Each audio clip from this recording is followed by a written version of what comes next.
Então, pessoal, todos esses achados que nós vimos até o momento, baseado nos experimentos de Avery, McLeod, no caso, os experimentos de Chargaff, com a composição de bases, né?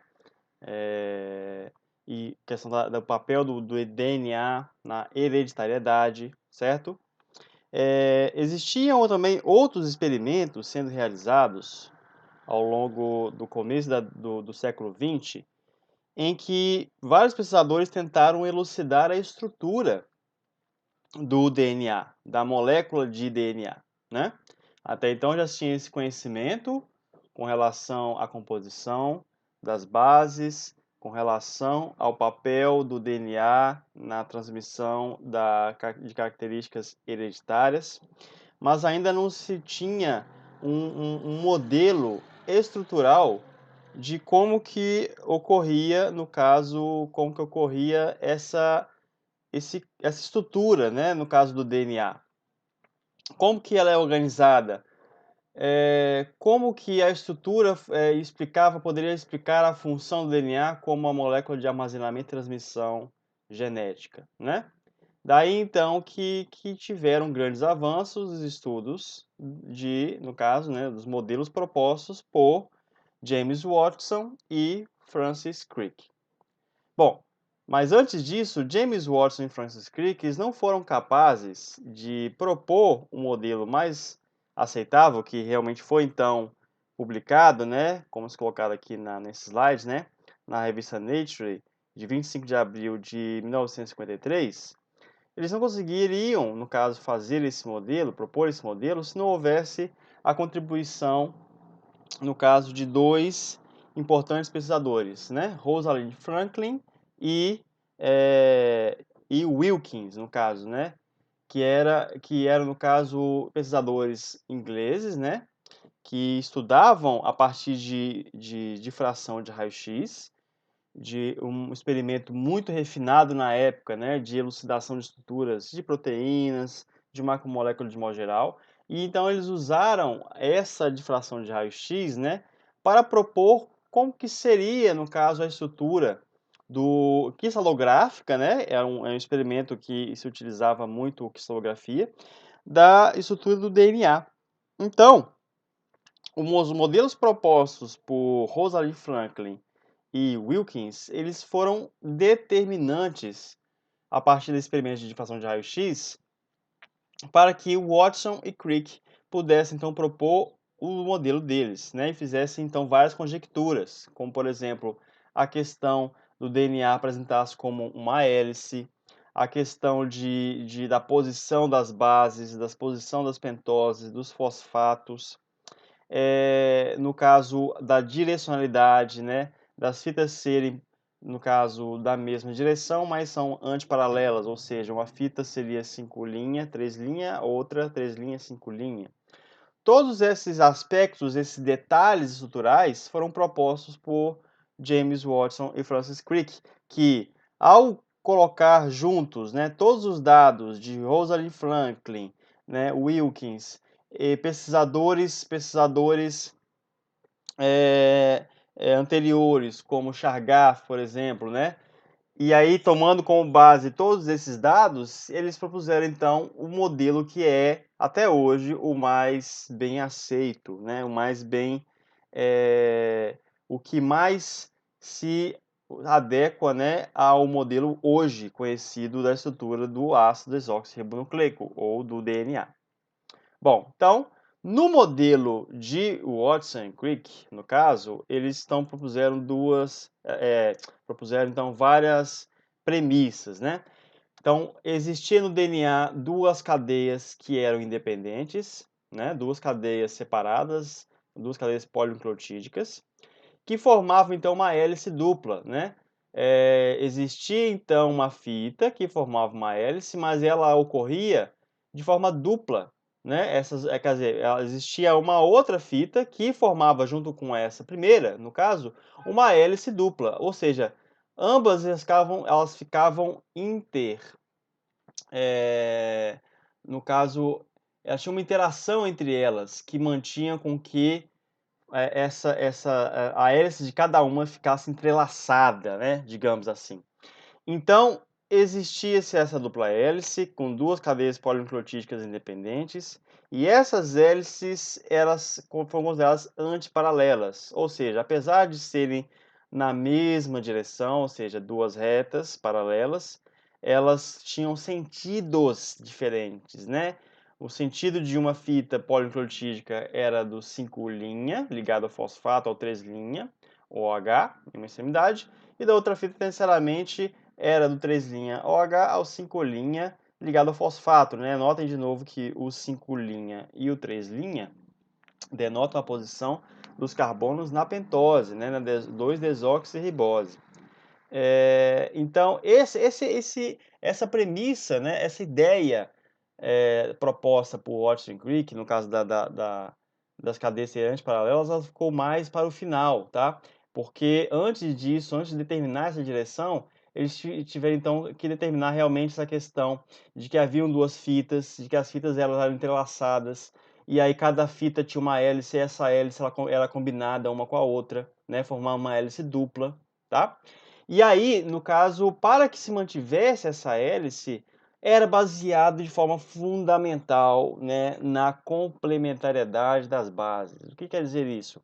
Como nós falamos anteriormente, né, a adenina, a base púrica da adenina, ela necessariamente mantinha duas ligações de hidrogênio com a base pirimídica de timina, tá, no DNA.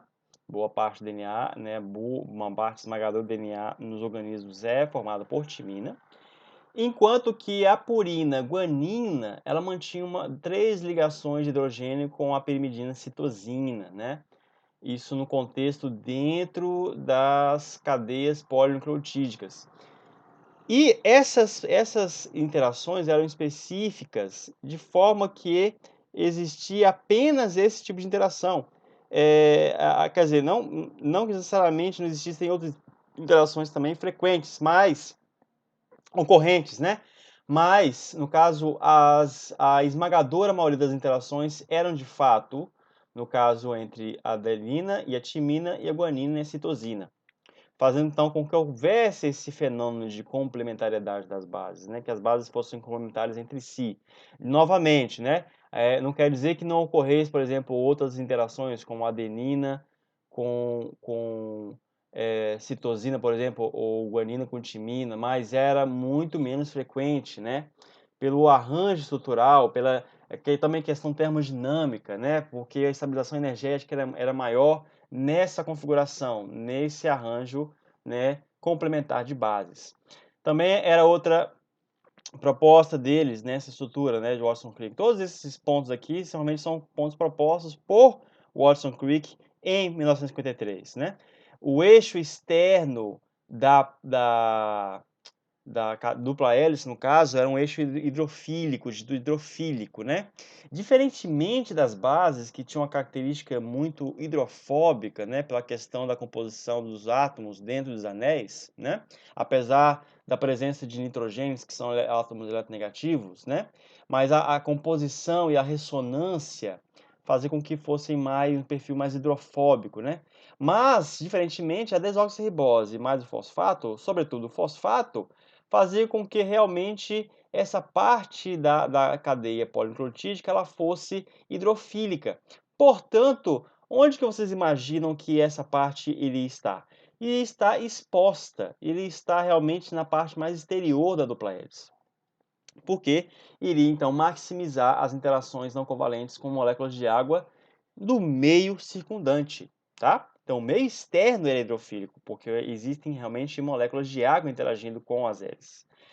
Então, as bases elas têm característica mais hidrofóbica, né?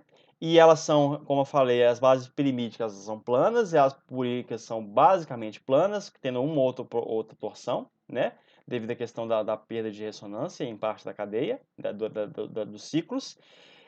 Essas bases ficavam no interior da dupla hélice, né? No interior dessa hélice dupla formada pelas duas cadeias. E aí então favorecia-se então o efeito de empilhamento, que como nós já falamos, é devido à questão da presença de ligações de polo mais fracas do que ligações de hidrogênio, e também as forças de Van der Waals, tá? O que estabilizava a interação no interior da dupla hélice.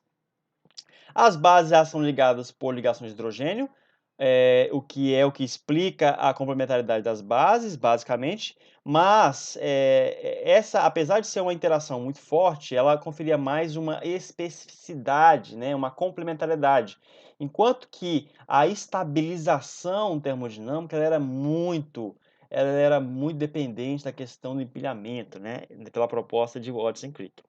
Bom, então, e aí além disso, na estrutura, né, da dupla hélice, ocorria o que nós chamamos de suco maior, né, no inglês aqui major groove. Vocês vão entender por que a gente coloca major groove aqui, porque no próximo slide vai estar colocado em inglês, né? E no caso nós temos também o suco menor, né? O minor groove, no caso, que da hélice. Ou seja, porque na ocorrência dessas duas cadeias polinucleotídicas entrelaçadas, formando uma hélice dupla, necessariamente haveria, então, espaços, né, na topografia, na estrutura tridimensional local dessa molécula, fazendo, então, com que ocorressem, então, sucos, né, cavidades. A cavidade, no caso principal, ou chamada cavidade maior, ela tinha uma certa distância em angstrom, né, 36 angstroms, e uma profundidade, né, de 20 angstroms, basicamente. Um pouco menor do que isso, porque aqui realmente está colocado aqui o diâmetro, né, no caso da hélice, e o comprimento da volta. E aí, cada base, né, cada par de base em uma única cadeia polinucleotídica, ela era espaçada de 3,4 angstroms, tá? E a hélice, então, era voltada para a direita, tá? Havia então, uma helicoidade, né? No caso, uma volta completa na direção, no sentido da direita, tá? Então, ou também anti-horário, né? Como a gente pode também pensar. Então, nessa forma, esse era o modelo proposto, basicamente, de Paul Watson-Crick, né? Aqui uma figura esquemática, né? Só mostrando como que estaria a dinâmica das cadeias, né? Polinucleotídicas, com as bases praticamente paralelas entre si, no interior da cadeia. Aqui nós temos a disposição, né? Em modelo de bastões dessas bases, então nós vemos que realmente elas estão praticamente paralelas entre si, tá? Uma base está paralela à base logo abaixo, né? Com as pentoses e fosfatos voltados para a parte exterior da molécula. E aqui nós temos o modelo espacial, né? Todo o volume ocupado, teórico, né? Ocupado pelos átomos nessa dupla hélice. Bom, então aqui novamente, né? Então nós temos um diâmetro da hélice de 20 angstroms, uma volta completa de 34 angstroms. Aqui, como eu falei, só perdão, né, gente? No caso, o suco maior da dupla hélice, né? Ela tem por volta de 22 angstroms, e o suco menor de 12 angstroms, né? Esse suco maior, na verdade, então ele é um pouco mais extenso do que o diâmetro, tá? Como eu tinha colocado no slide anterior de 20 também, na verdade ele tem um pouco mais extenso, tá? E o suco menor de 12 angstroms. E aí nós temos então os nucleotídeos, né? Cada um com o seu par de base complementar, né? C pareando com G e T pareando com A, né? E aí o esqueleto açúcar fosfato, no caso na porção mais exterior, na porção então que interage com as moléculas de água, por isso que é dito como se fosse hidrofílico, tá? E a polaridade, né, o sentido das fitas, elas são antiparalelas, né? Enquanto uma fita ela tem um sentido 5' em relação ao carbono que se liga ao fosfato da pentose, para o 3' que contém uma hidroxila. Na outra fita é o contrário, né? Aqui é o 3' com a hidroxila e aqui é o 5' contendo fosfato. Bom, então nós temos que existe um suco maior, um suco principal, um suco menor, um suco secundário, ok? Existe uma distância entre as bases, uma volta completa, 36 angstroms, o diâmetro de 20 angstroms, certo? Esse era o modelo proposto por Watson-Crick, né? E aí, então, esse modelo proposto, né, como eu falei, ele tem várias características químicas, né, e físico-químicas que explicam este modelo, né? As bases hidrofóbicas, perdão, que são relativamente insolúveis em água, em pH neutro. Então, ou seja, a solubilidade dessas bases ela é praticamente zero em água, ok? O que explica que ela esteja no interior da cadeia, da dupla hélice. Existe uma maior solubilidade em pH mais ácido ou mais básico, porque vai afetar diretamente a questão da ionização de grupos nas bases, né? As interações hidrofóbicas ocorrem por empilhamento, normalmente de dipolo e força de Van der Waals, né? Pelas bases sobrepostas. Então, esse empilhamento ele depende muito dessas duas forças mais fracas, do que a ligação de hidrogênio, né? Minimizando o contato com a água, tá?